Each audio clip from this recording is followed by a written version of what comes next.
கல்வியிலும் சிறந்து விளங்கி அவர்கள் வாழ்க்கை மென்மேலும் வளர நம்மை போன்ற கள போராளிகள் அல்லும் பகலும் மிகவும் சிறப்பாக தமிழகம் முழுவதும் நமது ஆர்ப்பாட்டம் உண்ணாவிரதம் போன்ற எல்லாவற்றையும் பட்டியல் வெளியேற்றத்திற்காக போராடி கொண்டிருக்கின்றார்கள்.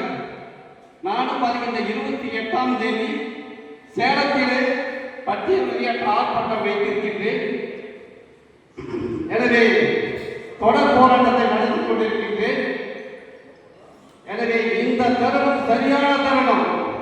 இந்த தருணத்தை 2026 தேர்தலை நாம் விட்டுவிட்டால் நாம் மீண்டும் பட்டியல் வெளியேற்றத்தை நினைப்பது பாதகம் அரிதாக இருக்கும். எனவே தயவு செய்து உள்ள வேளாண் சொந்தங்களே, வாட்ஸ்அப்பில் அதை இதையும் இந்த 2 மாதத்திற்குள் எதையும் போடாமல் நமது வாக்குகளை பாரதிய ஜனதா கட்சிக்கும் அதன் கூட்டணி கட்சிகளுக்கும் வாக்களித்து நமது தமிழகத்திலே அண்ணா திராவிட முன்னேற்ற கழகத்தின் ஆட்சியை அமர வைத்தால் மட்டுமே நமக்கு அண்ணா திராவிட கழகம் நமக்கு பட்டியல் வெளியேற்றத்தை கையெழுத்து விடுவார்கள். அப்படியும் அவர்கள் கையெழுத்து போடவில்லை என்றால் மத்திய அரசு நமக்கு அழுத்தம் கொடுத்து அதிமுகவை